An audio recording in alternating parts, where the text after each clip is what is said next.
And we're back. Good evening, everybody. So we left off on Mark 5, chapter 21. So let's get right to it. And when Jesus had crossed again in the boat to the other side, a great crowd gathered about him, and he was beside the sea. Then came one of the rulers of the synagogue, Jairus by name, and seeing him, he fell at his feet and implored him earnestly, saying, "My little daughter is at the point of death. Come and lay your hands on her, so that so that she may be made well and live." And he went with him. And a great crowd followed him and thronged him. And there was a woman who had a discharge of blood for 12 years. So she had her period going for 12 years, and who had suffered much under many physicians, and had spent all that she had, and was no better, but rather grew worse. She had heard the reports about Jesus, and came up behind him in the crowd and touched his garment. For she said, "If I touch even his garments, I will be made well." And immediately the flow of blood dried up, and she felt in her body that she was healed of her disease. And Jesus, perceiving in himself that power had gone out from him, immediately turned about in the crowd and said, "Who touched my garments?" And his disciples said to him, "You see the crowd pressing around you, and yet you say, 'Who touched me?'" And he looked around to see who had done it. But the woman, knowing what had happened to her, came in fear and trembling and fell down before him and told him the whole truth. And he said to her, "Daughter, your faith has made you well. Go in peace and be healed of your disease." While he was still speaking, hold on. I want to ask a question about this.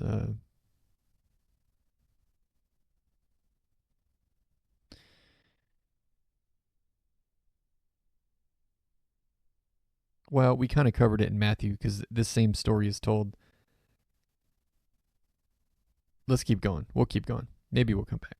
Okay. While he was still speaking, there came from the ruler's house some who said, "Your daughter is dead. Why trouble the teacher any further?" But overhearing what they said, Jesus said to the ruler of the synagogue, "Do not fear, only believe." Bam. And he allowed no one to follow him except Peter and James and John, the brother of James. They came to the house of the ruler of the synagogue. And Jesus saw a commotion, people weeping and wailing loudly. And when he had entered, he said to them, "Why are you making a commotion and weeping? The child is not dead, but sleeping."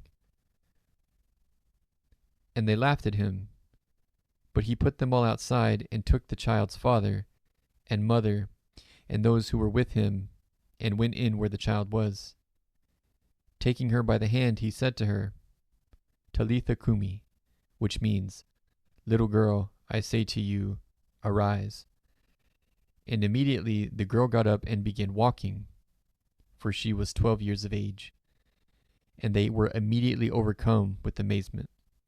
And he strictly charged them that no one should know this, and told them to give her something to eat.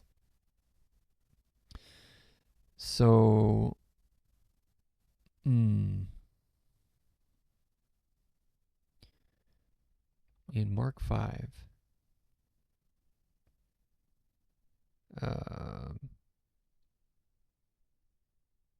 41, are we to take this as from the dead? In short, yes, within the context of the Gospel of Mark. The vast majority of biblical scholarship, this is presented as a literal resurrection from the dead. The evidence of death. The narrative provides several markers to establish that the girl was truly deceased. The report, messengers from the ruler's house specifically say it. the professional mourners, as was customary, and the reaction.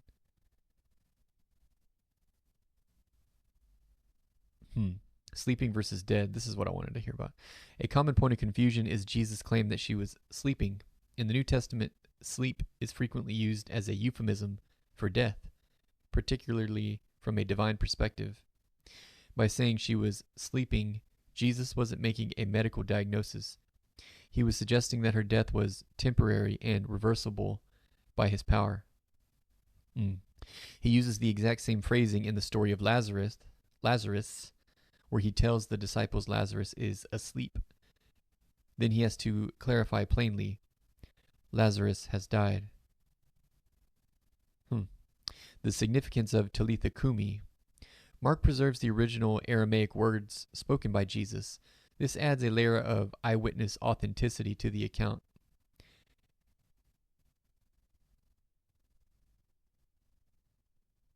Which is,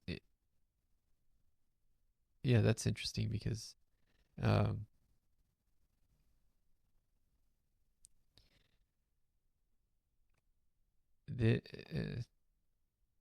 isn't the whole Bible? I mean, of course it is. It was translated from Greek, right? So, isn't the whole Bible translated? I don't know why I'm asking that. That is a great catch. When people say the Bible is translated, they usually mean it's been translated from its original languages into English.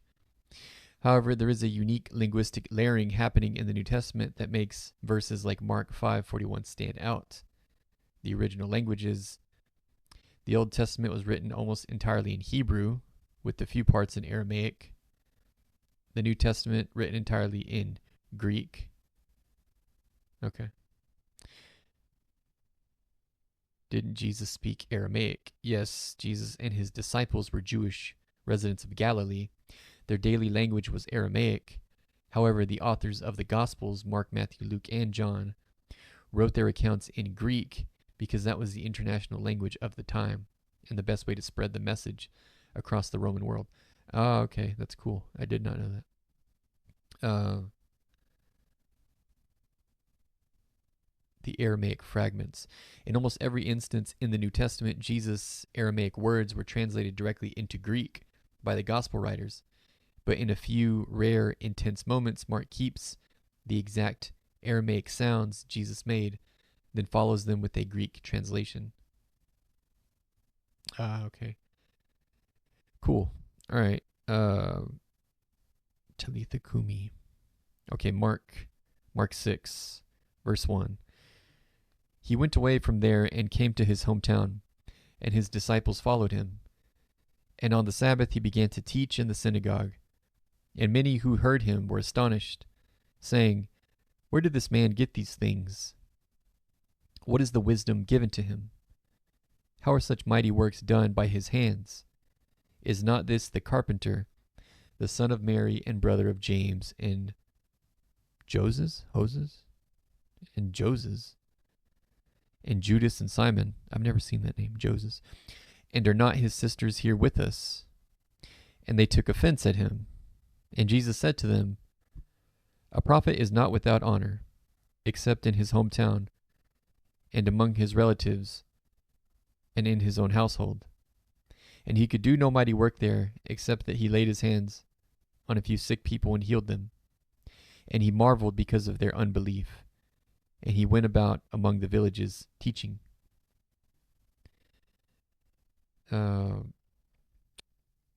What is the spiritual lesson to be learned from Mark 6:4? I always wondered this, if this was some kind of, if there was some intent here to encourage us to, more or less branch out. Like, you can't always stay where you're comfortable in your circle, for one of many reasons, but this being one of them, in order to be most effective in terms of winning souls. In Mark 6:4, Jesus says, A prophet is not without honor, except in his hometown, and among his relatives, and in his home. This moment occurs after Jesus returns to Nazareth, despite his wisdom and miracles elsewhere. His former neighbors see him only as the carpenter and the son of Mary. They are blinded by their own familiarity with him. The spiritual lessons here are profound and often hit quite close to home. The danger of familiarity contempt. The people of Nazareth couldn't see the divine because they were too focused on the mundane. They thought they knew Jesus because they knew his trade and his family. The lesson: we often miss God's work in our lives, because it appears in common packaging. We might disregard a spiritual truth because it comes from a spouse, a sibling, or a longtime friend whom we think we've already figured out. True, guilty. The relationship between faith and revelation. The verses following this one note that Jesus could do no mighty work there because of their unbelief. The lesson: honor and receptivity are the soil in which miracles grow.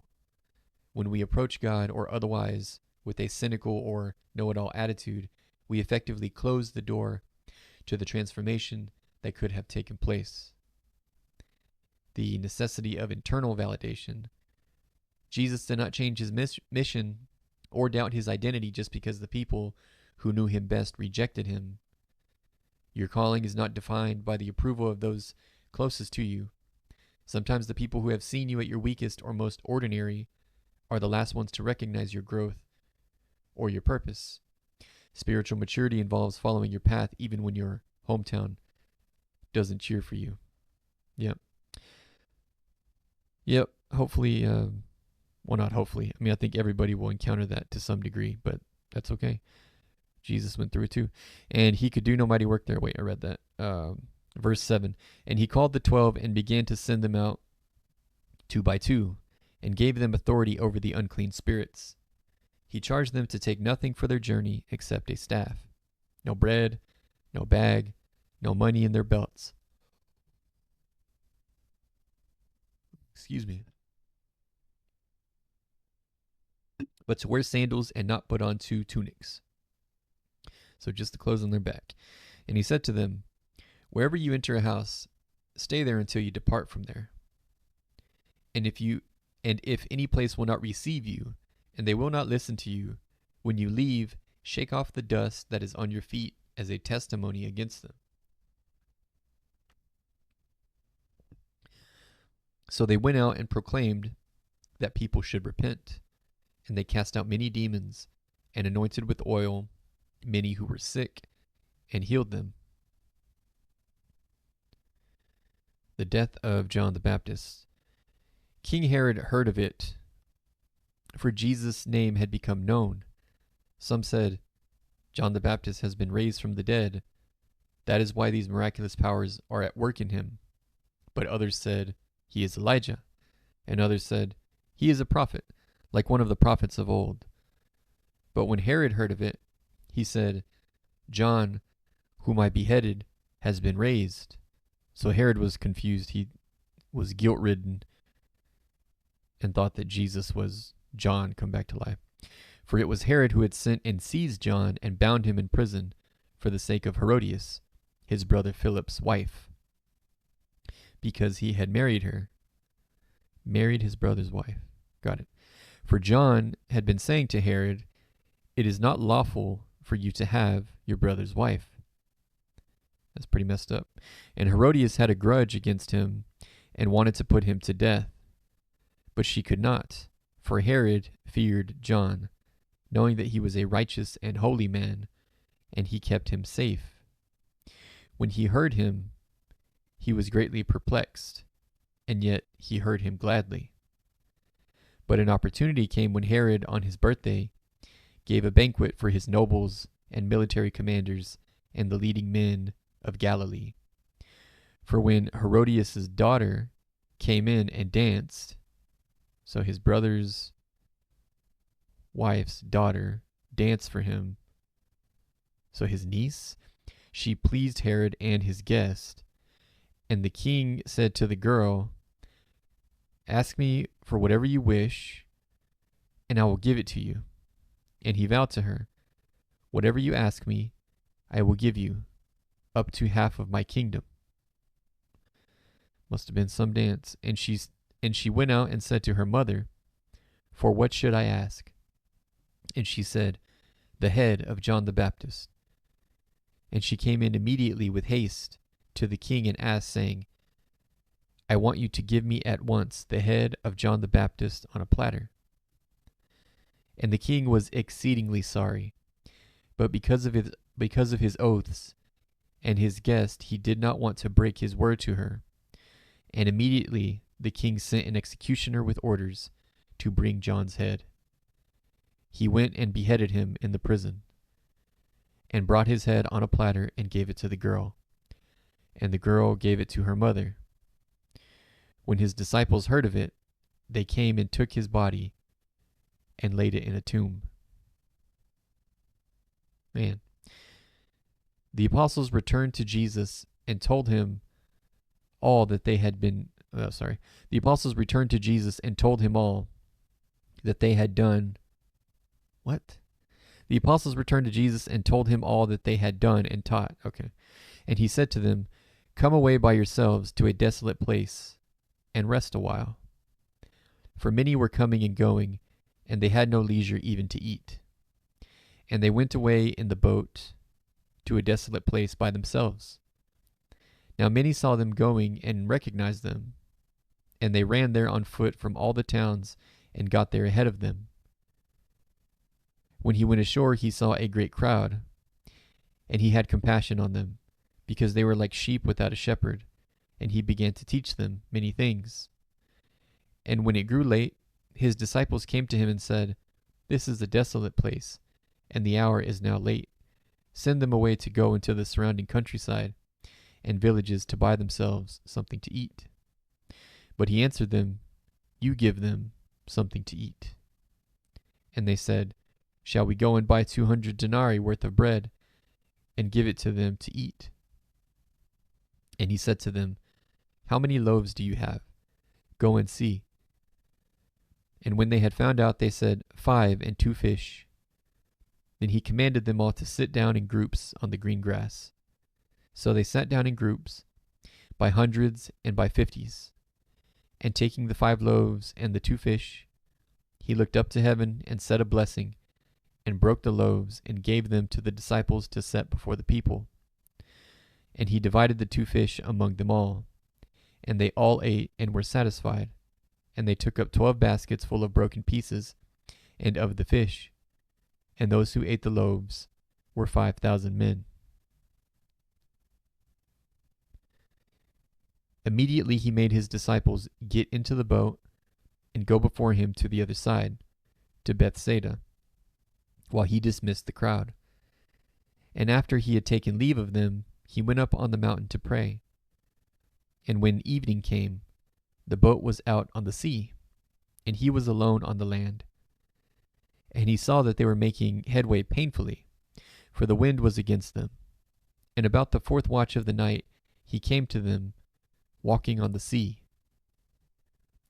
He meant to pass by them, but when they saw him walking on the sea, they thought it was a ghost, and cried out, for they all saw him and were terrified. But immediately he spoke to them and said, "Take heart, it is I, do not be afraid." And he got into the boat with them, and the wind ceased, and they were utterly astounded, for they did not understand about the loaves, but their hearts were hardened. Yeah, that would be wild. See Jesus just walking by. I think it's hilarious. He was just going to go by them and just meet him on the other side. Just walks over the water. Okay, verse 53. When they had crossed over, they came to land at Gennesaret and moored to the shore. And when they got out of the boat, the people immediately recognized him and ran about the whole region and began to bring the sick people on their beds to wherever they heard he was. And wherever he came, in villages, cities, or countryside, they laid the sick in the marketplaces and implored him that they might touch even the fringe of his garment, and as many as touched it were made well. Mark 7, verse 1. Now when the Pharisees gathered to him, with some of the scribes who had come from Jerusalem, they saw that some of his disciples ate with hands that were defiled, that is, unwashed. For the Pharisees and all the Jews do not eat unless they wash their hands properly, holding to the tradition of the elders. And when they come from the marketplace, they do not eat unless they wash. And there are many other traditions that they observe, such as the washing of cups and pots and copper vessels and dining couches. And the Pharisees and the scribes asked him, "Why do your disciples not walk according to the tradition of the elders, but eat with defiled hands?" And he said to them, "Well, did Isaiah prophesy of you hypocrites, as it is written?" Oh, I read that wrong. "Well did Isaiah prophesy of you hypocrites, as it is written, This people honors me with their lips, but their heart is far from me. In vain do they worship me, teaching as doctrines the commandments of men. You leave the commandment of God and hold to the tradition of men." And he said to them, "You have a fine way of rejecting the commandment of God in order to establish your tradition. For Moses said, 'Honor your father and your mother,' and 'Whoever reviles father or mother must surely die.' But you say, 'If a man tells his father or his mother, whatever you would have gained from me is Corban, that is, given to God,' then you no longer permit him to do anything for his father or mother, thus making void the word of God by your tradition that you have handed down, and many such things you do." And so we learned in Matthew, when we did a breakdown on this, that it was common back then for many Jews to say, because the commandment is honor your father and mother, i.e., in your mother and father's old age, you should take care of your parents. But many of the Jews would tell their parents, "Sorry, all of my money is committed to the temple. I've already committed, X amount of dollars, my retirement or whatever, whatever extra money they might have," they would say, "they've already committed it to the temple." But in reality, that was just an excuse, and often they would just keep their money. So that's what Jesus is chastising them for here. Verse 14, "And he called the people to him again and said to them, 'Hear me, all of you, and understand. There is nothing outside a person that by going into him can defile him, but the things that come out of a person are what defile him.' And when he had entered the house and left the people, his disciples asked him about the parable, and he said," actually, let me save that. His disciples asked him about the parable, and he said to them, "Then are you also without understanding? Do you not see that whatever goes into a person from outside cannot defile them, since it enters not his heart, but his stomach, and is expelled?" Thus he declared all foods clean. And he said, "What comes out of a person is what defiles him. For from within, out of the heart of man, come evil thoughts, sexual immorality, theft, murder, adultery, coveting, wickedness, deceit, sensuality, envy, slander, pride, foolishness. All these evil things come from within, and they defile a person." The Syrophoenician woman's faith. Verse 24, "And from there he arose and went away to the region of Tyre and Sidon. And he entered a house and did not want anyone to know, yet he could not be hidden. But immediately a woman whose little daughter had an unclean spirit heard of him, and came and fell down at his feet. Now the woman was a Gentile, a Syrophoenician by birth, and she begged him to cast the demon out of her daughter. And he said to her, 'Let the children be fed first, for it is not right to take the children's bread and throw it to the dogs.'" Which here this is an analogy that, or a metaphor that Jesus was using. The children he's referring to is the Jewish people, God's people. And he's also calling the Gentiles the dogs here. But she answered him, Yes, Lord, yet even the dogs under the table eat the children's crumbs. And he said to her, For this statement you may go your way. The demon has left your daughter. And she went home and found the child lying in bed and the demon gone. Isn't that beautiful? So he rewarded her for her faith, even though she was a Gentile. Verse 31, Then he returned from the region of Tyre and went through Sidon to the Sea of Galilee, in the region of the Decapolis. And they brought to him a man who was deaf and had a speech impediment, and they begged him to lay his hand on him. And taking him aside from the crowd privately, he put his fingers into his ears, and after spitting, touched his tongue. And looking up to heaven, he sighed and said to him, Ephphatha, that is, be opened. And his ears were opened, his tongue was released, and he spoke plainly. And Jesus charged them to tell no one. But the more he charged them, the more zealously they proclaimed it. And they were astonished beyond measure, saying, He has done all things well. He even makes the deaf hear, and the mute speak.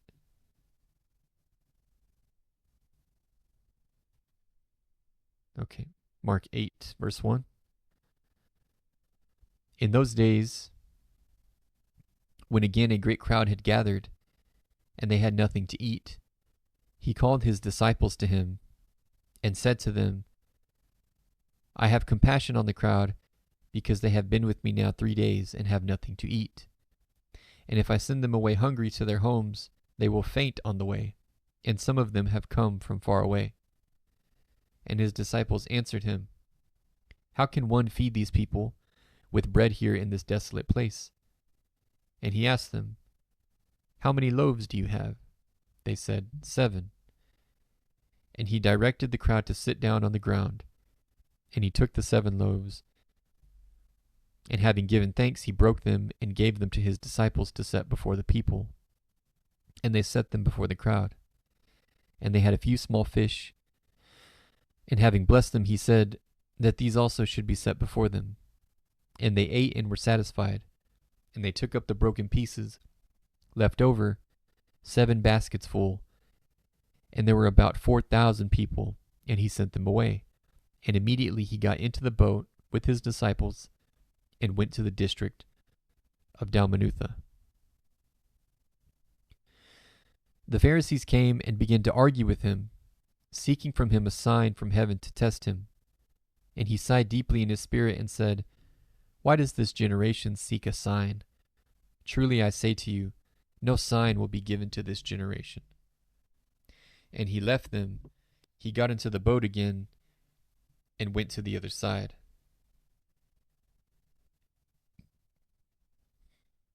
Now they had forgotten to bring bread, and they had only 1 loaf with them in the boat. And he cautioned them, saying, Watch out, beware of the leaven of the Pharisees and the leaven of Herod. And they began discussing with one another the fact that they had no bread. And Jesus, aware of this, said to them, Why are you discussing the fact that you have no bread? Do you not yet perceive or understand? Are your hearts hardened? Having eyes you do not see, and having ears you do not hear. And do you not remember? When I broke the 5 loaves for the 5,000, how many baskets full of broken pieces did you take up? They said to him, 12. And the 7 for the 4,000, how many baskets full of broken pieces did you take up? And they said to him, 7. And he said to them, Do you not yet understand?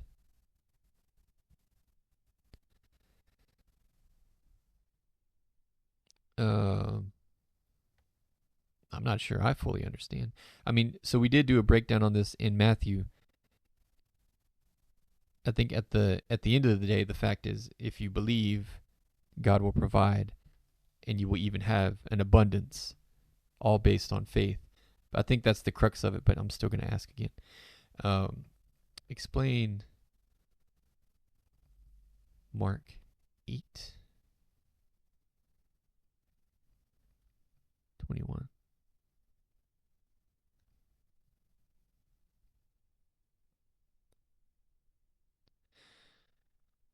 In Mark 8:21, Jesus asked a pointed rhetorical question to his disciples, "Do you not yet understand?"